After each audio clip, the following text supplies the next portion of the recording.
Hey everyone, so we're out here in a woodland area. It's a very beautiful day, winter day, early February.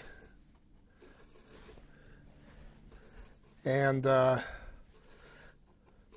going to do a quick painting of the scene you see down there in the lower corner.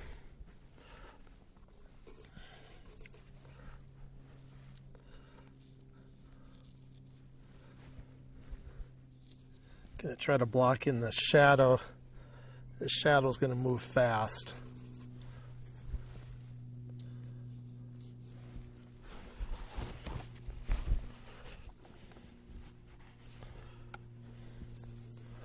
In fact, I'm going to tone this whole canvas very lightly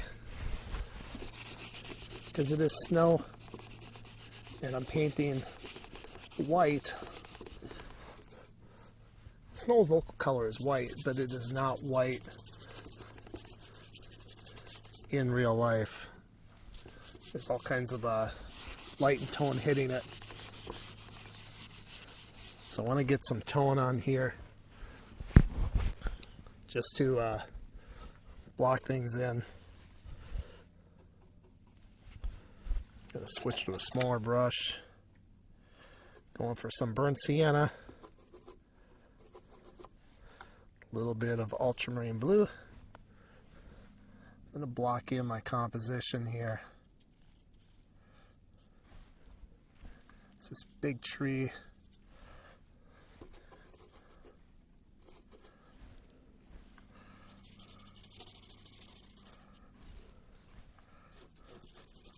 Still got some wet mineral spirits on here, so that makes the paint a little easier to spread on. Back here there's this neat tree going like that. Some dark, I guess it's a rock or something like that back there. Get that in.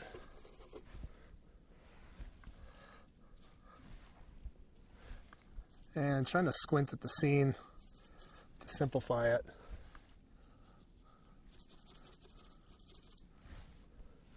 There's a hill back here. Right there.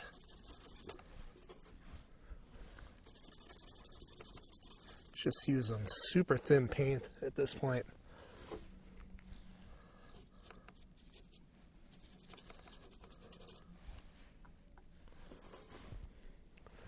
And there's another tree right about there.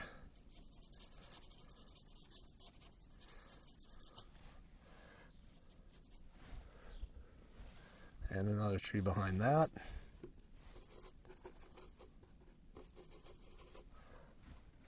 Important thing with these woodland scenes is to get your footings different.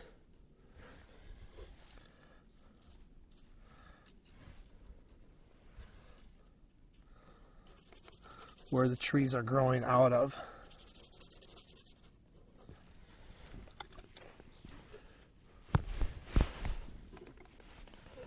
Okay, I kind of made a mess of my palette here in my rush to get started. There's this big shadow back here. That shadow is going to move fast, so I want to make sure that I get that blocked in before it's completely gone. And now that I have this tone here, I can try to block that shadow in. Go with some cobalt blue, ultramarine blue, a little bit of alizarin permanent, touch of yellow ochre to neutralize it. It's super bright out here. It's really hard for me to gauge these darker colors.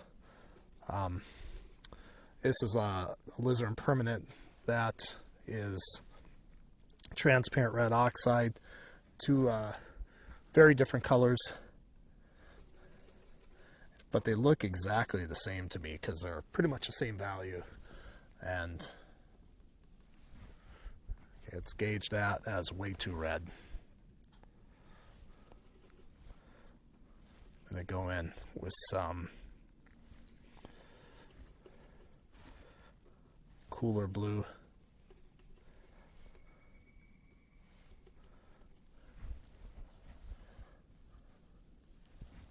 Let's test the value. The value's too light also. So let's go with some more ultramarine.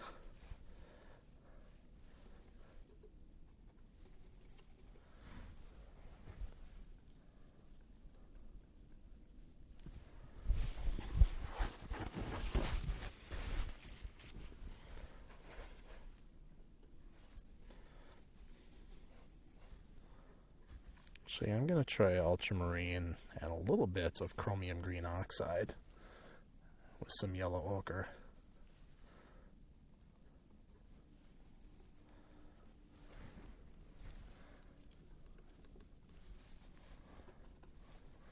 Getting that shadow tone correct is probably the most important thing for me in this painting.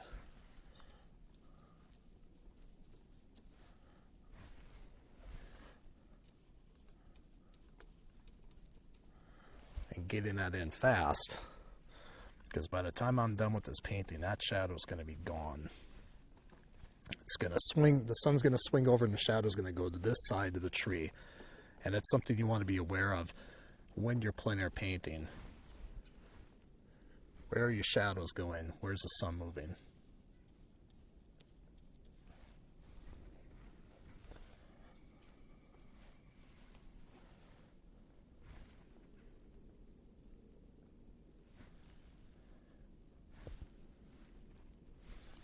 There's actually some shadow color over here too.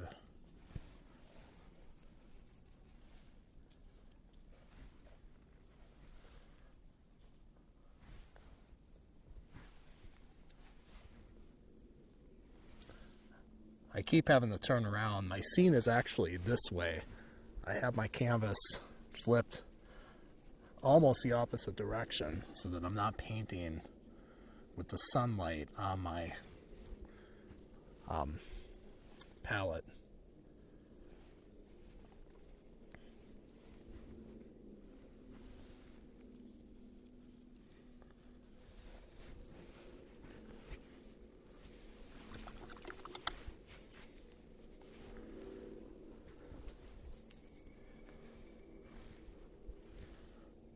It's actually kind of a neat shadow coming up here.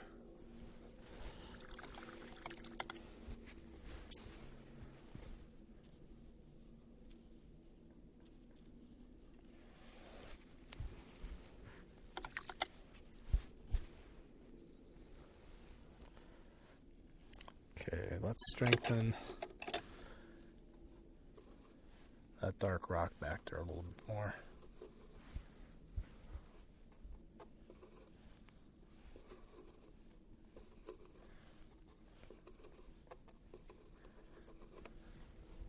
I can hear a woodpecker back there.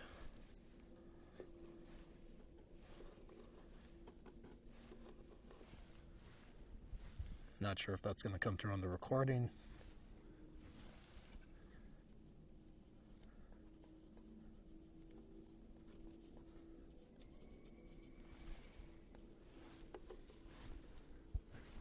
So now I want to get in these darker colors. Some of these trees are in shadow. It's a cast shadow being cast by other trees.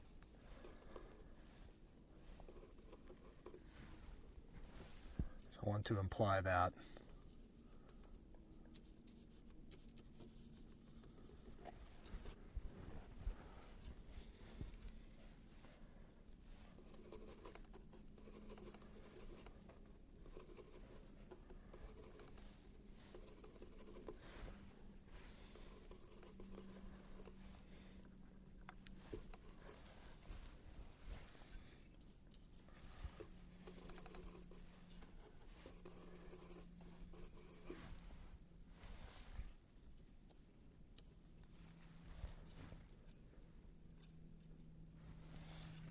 Just squinting at the scene overall.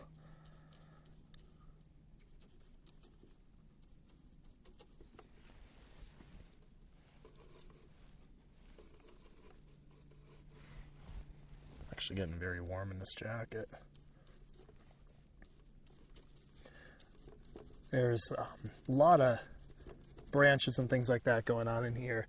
And if you stare at it and try to paint each individual branch or each individual trunk, you're never going to get this painting done. So best thing to do is squint at it, get an approximate color and value going, and then build off that.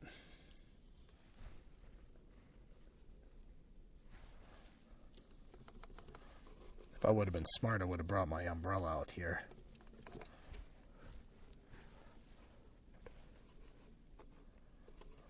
Then I could have just faced the scene as I painted it.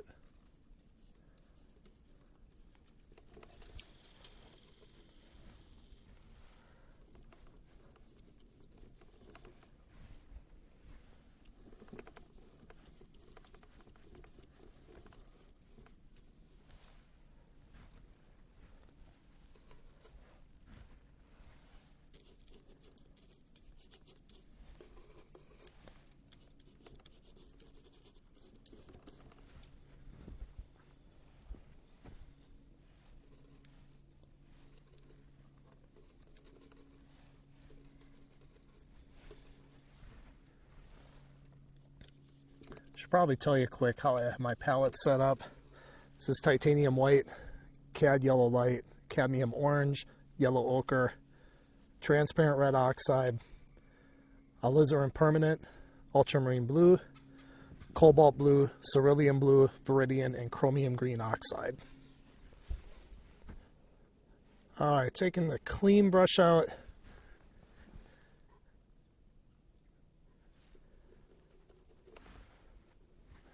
I'm going to try to get some of this tone here with the snow.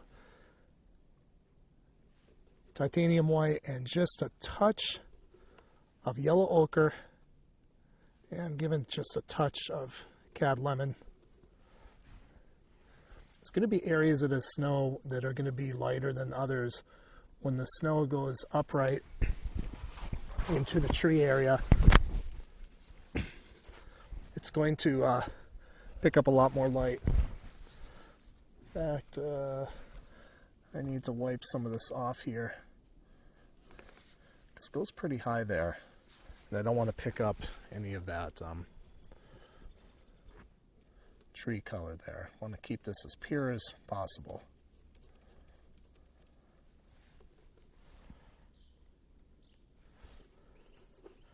Just dabbing it with a touch of mineral spirits.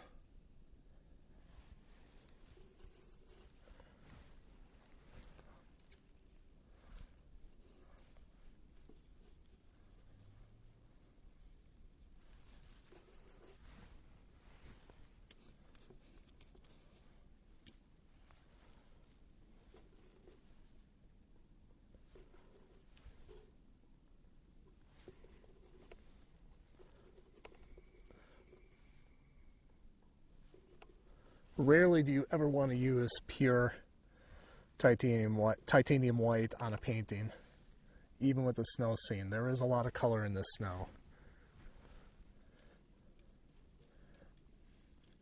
It's hard to see that color when you're out here painting on a white canvas, which is one of the reasons why I toned it down a bit. Because then I can see the color a little bit more.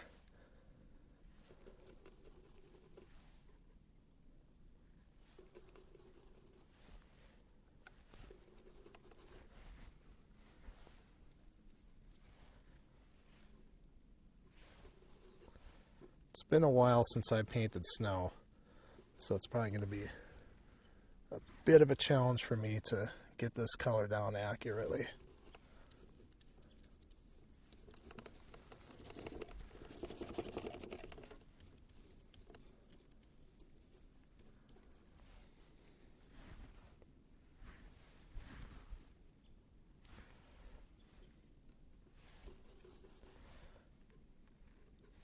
We're approaching high noon, so this is kind of a gray color.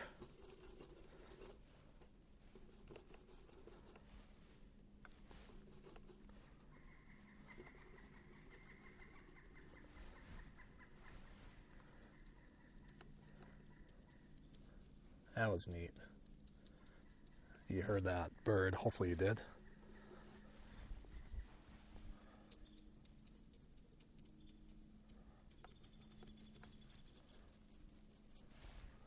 Not sure what that was, but it was neat hearing it. So what I'm going to do is I'm going to block in this gray color. It's a little tedious, but try to get it in between all these tree areas. I'm going to mess them up a little bit, but that's okay. Just want to get some thicker paint laid down that I can go back into and correct and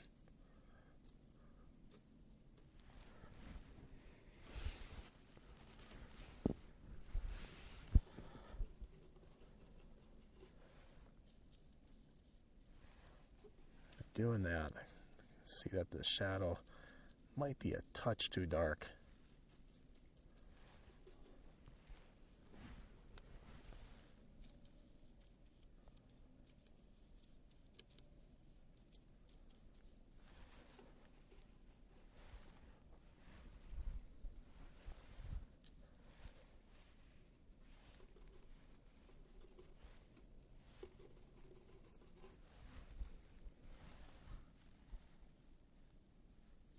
And within the shadow, there is these little forms. There is variations of light and dark. That would be nice to get if I can get them.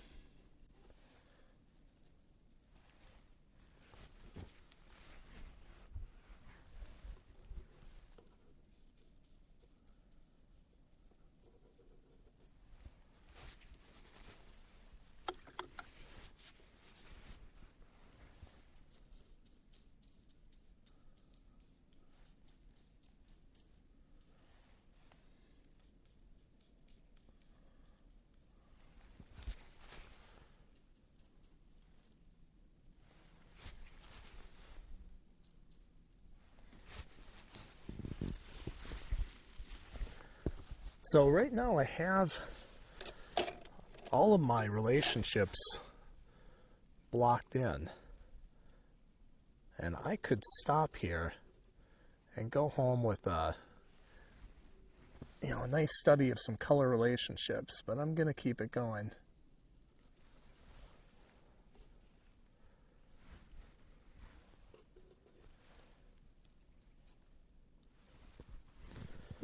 I dropped my paper towels.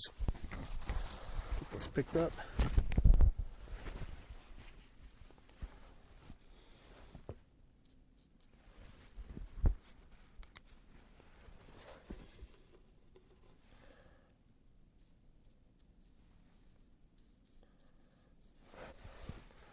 That shadow is swung almost completely over.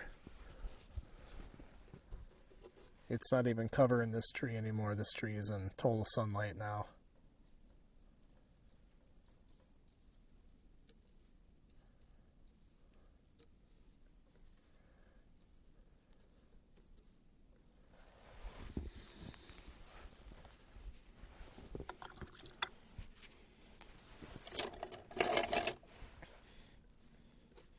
Okay, I'm going to mix some clean snow color, or I should say, well, clean, but sunlit snow.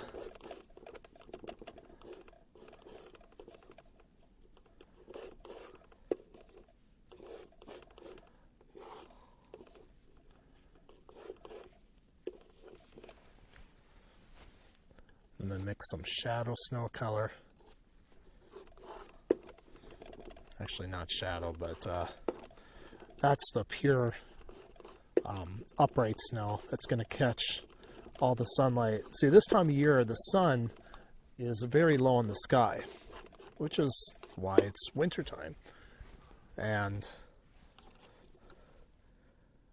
therefore, the snow that's laying perfectly flat is not picking up as much sunlight as it is blue skylight. And so that snow is going to be a little darker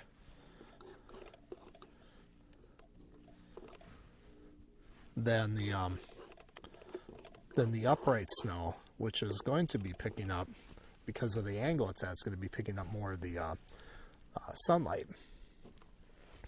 Then, of course, you have the shadows. I want to mix some more of this shadow color.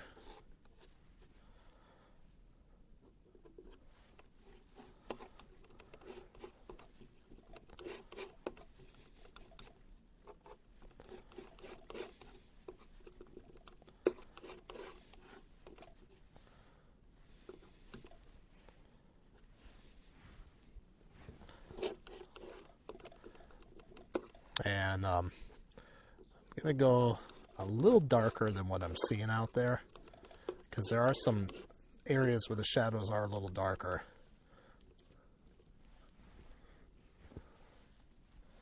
That's too light, because I can easily lighten it just by adding a little bit of white to it, but it's going to take a lot more time to darken it.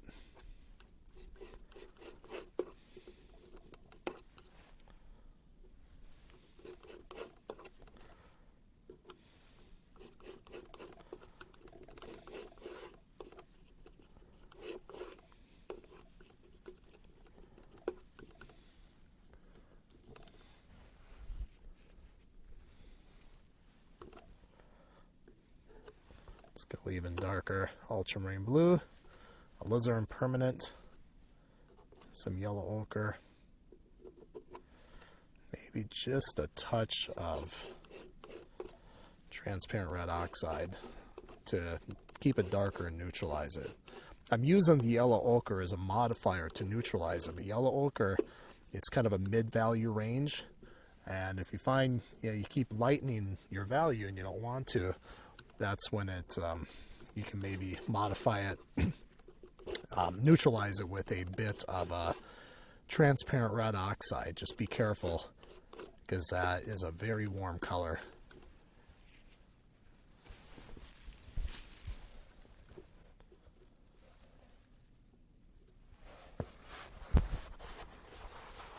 Okay, I think that's pretty good for the shadow color.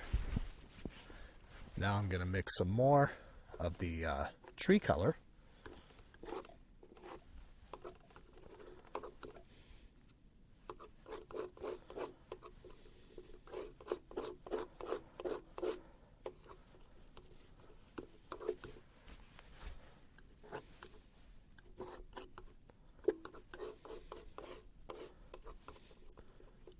Same thing with this. I go a little bit darker than what I'm seeing out there, and then I'll just lighten it by adding some white. Okay, that's way too warm, so let's neutralize that and darken it.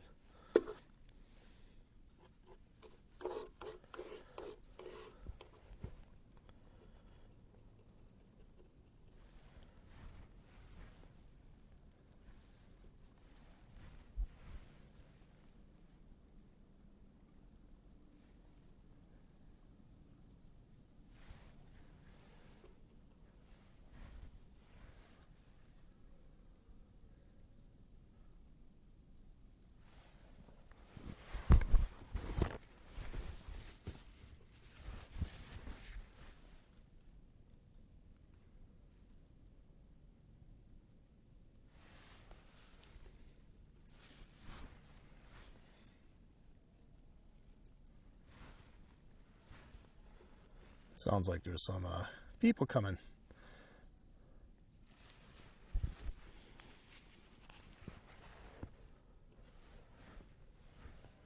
Hopefully they don't stick around real long. Sometimes you get some real talkative people out here. That will make the video and the painting a bit of a challenge.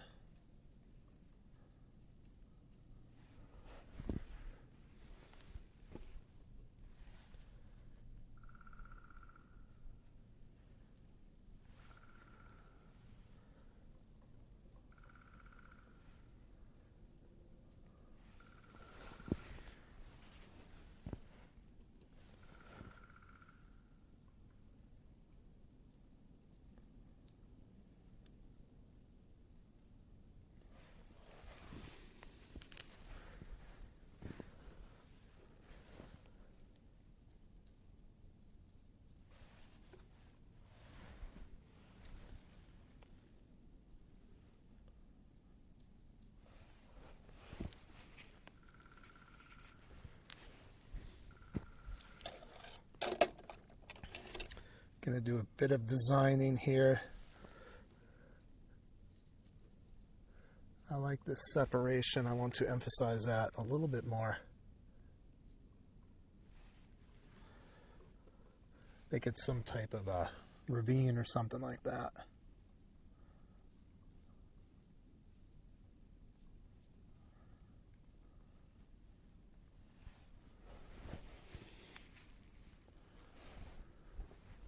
Just going to make the composition a little more interesting and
going to slightly darken the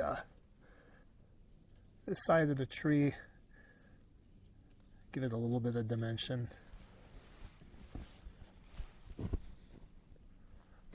It's not really there anymore, but it was there. I'm pretty sure, even if it wasn't. It looks good there, so why not?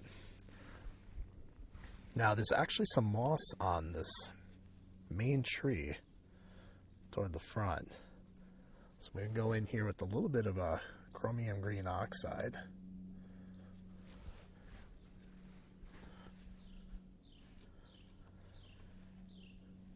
It's fairly dark, but I think that's going to add, that green will add a nice little touch.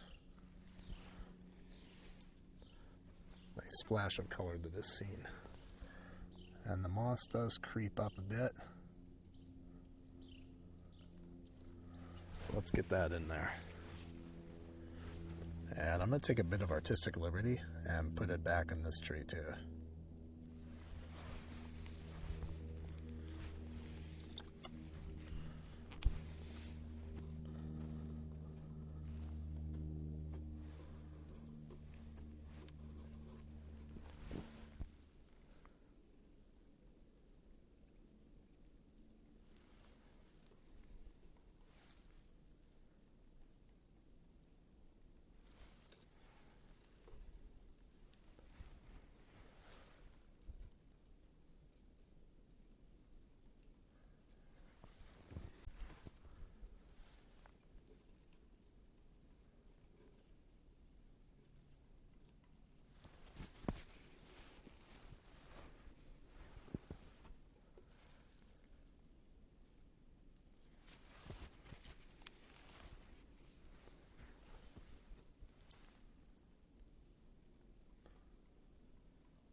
because this is such a small painting, there's only so much I can do as far as getting in all these little details.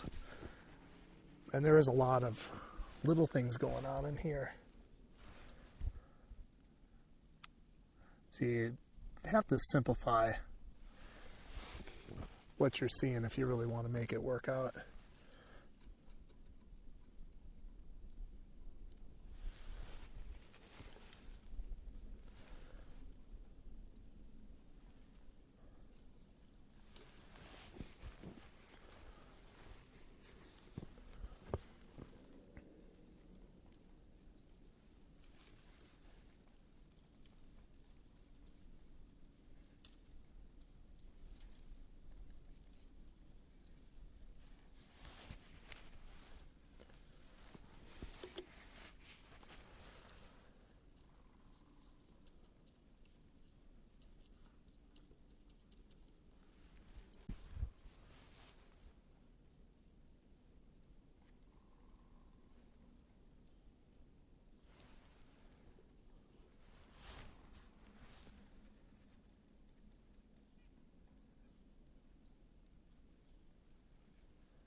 When it's all said and done, you just want to be able to look at it and say, you know, get that impression that it looks like the scene, all the colors and values are lining up well.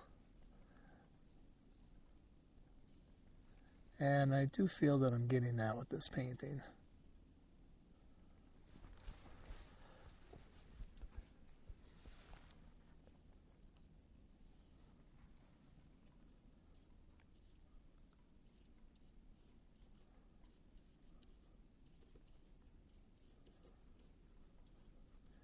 This is just note-taking, that's all.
I want to mention to you also, I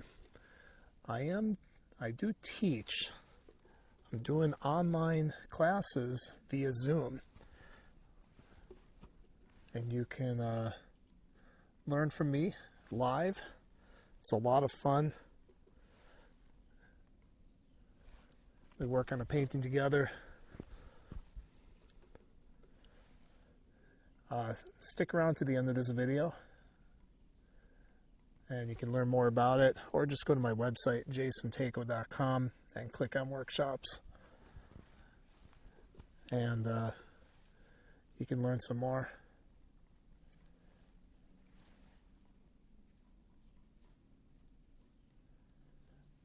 And if you like this little video here, subscribe.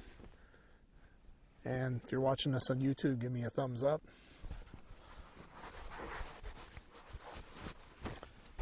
And leave some comments and questions below.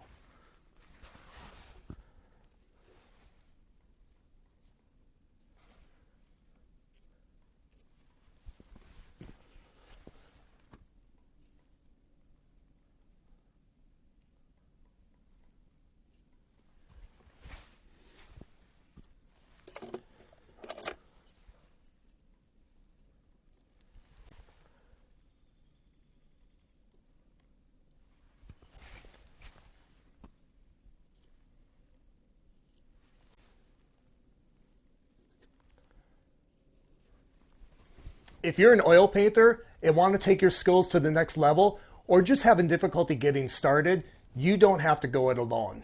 You can take live online oil painting classes right from your own home. All you need is a computer, an internet connection, and your painting supplies. Every week, we'll meet live as a group and work on a painting step by step, with me sharing over 20 years of artistic experience to help you become the best artist you can be. Want more details? Click on the link below in the description, or go to my website, www.jasontako.com, and click on workshops in the upper menu.